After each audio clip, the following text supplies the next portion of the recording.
So ভাই finally আমি দেখে নিলাম মর্দানি 3 মুভিটা। আর এই মর্দানি 3 মুভিটা কি এর আগের দুটো পার্টকে হার মানিয়ে দিয়েছে, নাকি রানী মুখার্জির মিশনটা এবার একটু দুর্বল ছিল, সেটা নিয়ে ডেফিনেটলি আগে কথা বলবো।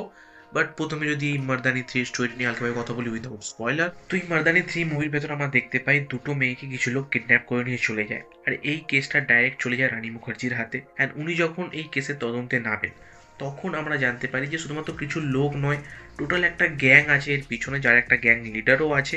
অ্যান্ড যখন উনি ওই দুটো মেয়ের তদন্তে নামেন, তখন উনি জানতে পারেন যে দুটো নয়, আরও 2000টা এরকম মেয়ে আছে যাদেরকে তারা কিডন্যাপ করে নিয়ে আসছে। আর রানী মুখার্জি সেই মেয়েগুলোকে খুঁজে পেলো কিনা, আর সেই গ্যাং লিডারটাকে হারাতে পারলো কিনা, এটা জানতে গেলে তোমাকে ডেফিনেটলি এই মর্দানি 3 মুভিটা ওয়াচ করতে হবে। আর এবার যদি এই মুভির ভালো দিক নিয়ে কথা বলি প্রথমে, তো আমি ফার্স্টেই বলবো এই মুভির ফার্স্ট হাফ। কারণ এই মুভিটা একেবারে শুরু থেকে, একেবারে স্টার্টিং পয়েন্ট থেকে যেভাবে দর্শককে হুক করে দেয় এই মুভির সাথে, ওই জিনিসটা আমার মারাত্মক লেগেছে। ইয়েস, মানে তুমি একেবারে শুরু থেকেই মুভির মধ্যে এতটা ঢুকে যাও যে কখন ফার্স্ট হাফ বার হয়ে যায় তুমি ধরতেও পারো না। আর তারপর যে জিনিসটা ভালো লেগেছে আমার এই মুভির ভেতর, সেটা হচ্ছে এই মুভির ভেতর থাকা নেগেটিভ ক্যারেক্টার। কারণ এই মুভির ভেতর যে নেগেটিভ ক্যারেক্টারটা ছিল আর তাকে যেভাবে সেট আপ করেছিল, ভাই মারাত্মক লাগে। ইয়েস, মানে এটা দেখে বোঝা যাচ্ছে যে রানী মুখার্জির সামনে কোনো এমনি আলতু ফালতু ভিলেনকে দাঁড় করায়নি ভাই। ইয়েস, একেবারে ওনার টক্করের মতো ভিলেনকে দাঁড় করেছে, যেখানে রানী মুখার্জির সাথে ওনার যে ফেস অফটা ছিল, মারাত্মক ছিল। ইয়েস, মজা চলে এসেছে। আর তারপর যে জিনিসটা ভালো লেগেছে আমার এই মুভির ভেতর, সেটা হচ্ছে এই মুভির ভেতর থাকা টুইস্টগুলো। বিশেষত সেকেন্ড হাফে যখন একটার পর একটা টুইস্ট এনারা তোমার দিকে থ্রো করবে, তখন তোমার রিয়াকশন হবে ও মাই গড। এই সারপ্রাইজ বা এই শক ফ্যাক্টরটাই এই মর্দানি 3টাকে একটু হলেও ওপর দিকে তুলে দেয় এই মুভির গ্রাফটা। কারণ সত্যি কথা বলতে এইসব টুইস্টগুলো ওয়ার্ক করেছে। ঠিক আছে, যেভাবে তোমাকে সারপ্রাইজ করবে, যেভাবে এই টুইস্টগুলোকে আনফোল্ড করবে, মজা চলে আসে।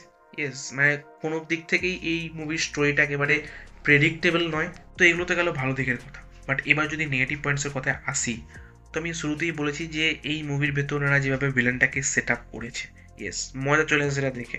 ওকে, ওই যে ভকালটা সেটা ফিল হয়। বাট মুভির এন্ড হতে হতে, মানে একেবারে ক্লাইম্যাক্সে এসে যেন জিনিসটা টোটালি একতরফা হয়ে যায়। ইয়েস, মানে ওয়ান ম্যান শো, রানী মুখার্জি শোটাই চলতে থাকে। অ্যান্ড ভিলেন যাকে এত ভালো সেট আপ দিয়ে, এত ভালোভাবে বিল্ড আপ দিয়ে তাকে নিয়ে আসা হয়েছিল, সে যেন লাস্টে এসে হারিয়ে যায়। ইয়েস, যেন ফেড হয়ে যায় ভিলেন শেষে গিয়ে। তো ওই জিনিসটা আমার একটু খারাপ লেগেছিল, যে এত সুন্দর একটা ভিলেনকে এভাবে ওয়েস্ট করে দিল। আর এই মর্দানি 3 মুভিটা দেখার পর আমি যে জিনিসটা রিয়েলাইজ করলাম, যে এই মুভিটা যদি ওটিটিতে রিলিজ করতো ওনারা, তো আরও ভালোভাবে এই মুভিটা লোকেদের কাছে পৌঁছাতো। ঠিক আছে, আমি জানি এরপর হয়তো ওটিতে বার হবে, তখনও লোক এই মুভিটা নিয়ে কথা বলবে। অ্যান্ড কোন দিক থেকে এই মুভিটা খারাপ মুভি নয় ভাই, রানী মুখার্জির পারফরমেন্স চুম্মা। ইয়েস, অ্যান্ড যিনি এই মুভিতে ভিলেন হয়েছিলেন আম্মা, ওনার পারফরমেন্স তো ভাই আরও নেক্সট লেভেলের। তো কোনো দিক থেকে এই মুভিটা খারাপ নয়, অ্যান্ড মুভিতে ভালো ভালো টুইস্টও আছে। বাট এই মুভিটা কিন্তু পিক থিয়েটার এক্সপিরিয়েন্স ডেলিভার করতে পারে না। কারণ এই মর্দানি 3 মুভিটা স্টোরির দিক থেকে আলাদা কিছু করে না। ইয়েস, তুমি যদি মর্দানি 1 দেখে থাকো, 2 দেখে থাকো, তো এই 3 এর স্টোরিটা একেবারেই সিমিলার। জাস্ট তার মাঝে কিছু হালকা হালকা টুইস্ট দিয়ে দিয়েছে, অ্যান্ড এটাকে 3 এর নাম দিয়ে দিয়েছে। ওকে, সো স্টোরির দিক থেকে আলাদা কিছু ছিল না এই মর্দানি 3 এর ভেতর। হ্যাঁ, আনপ্রেডিক্টেবল ছিল এর টুইস্টগুলো, বাট এর বাইরে গিয়ে এই মুভিটা কিন্তু কোনো এক্সট্রাঅর্ডিনারি মুভি নয়। বাকি তুমি ডেফিনেটলি একবার ওয়াচ করে দেখতেই পারো, তোমার ডেফিনেটলি ভালো লাগবে, কারণ এই মুভিটা ওয়ার্থ ইট ছিল। ওকে, অ্যান্ড আমি এই মর্দানি 3 মুভিটা দেবো 5-এর ভেতর 3টে স্টার। আর তুমি যদি অলরেডি দেখে থাকো, তুমি অফকোর্স কমেন্ট করে জানাতে পারো তোমার কেমন এক্সপিরিয়েন্স ছিল। বাকি আমি কথা বলেছি বর্ডার 2 নিয়েও। সো তুমি যাও গেমার সেভিটাকে চেক আউট করতে পারো, তোমার সাথে আমি ঠিক সেই ভিডিওতে। So by.